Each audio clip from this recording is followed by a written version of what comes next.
we decided the type of game we wanted to make, we were trying to figure out how we can make our version, how we can make it different. So the glove was kind of born of that, because the glove serves combat abilities and traversal abilities.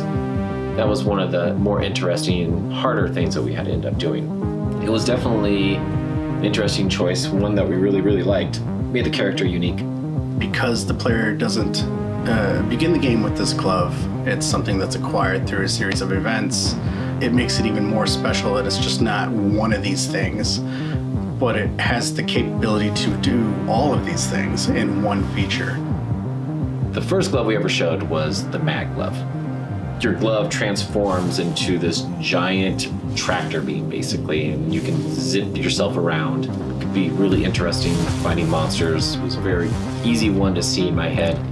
And then the second glove we ever showed was the punch. And the punch is you basically get to destroy things. But what you can actually do with it in the world is actually one of the most used glove abilities. And just not to break walls. The warp glove allows you, of course, to warp. You can travel through certain monsters, you can travel through certain materials. The warp ended up causing a lot of problems with traversal, but we eventually got those figured out. We're finding people testing the game or using glove abilities in ways we didn't think they were going to use, so we've had to kind of be very reactive between level design and gameplay design with the glove abilities.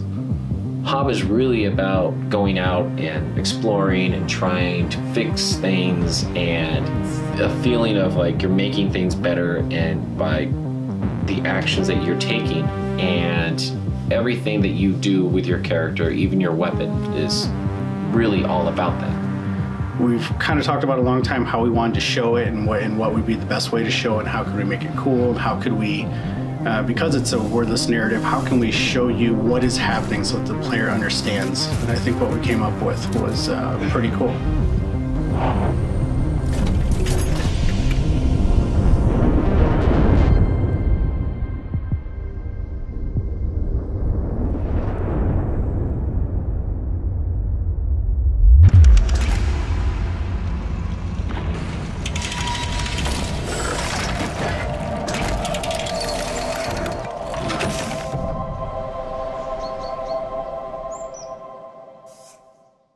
PlayStation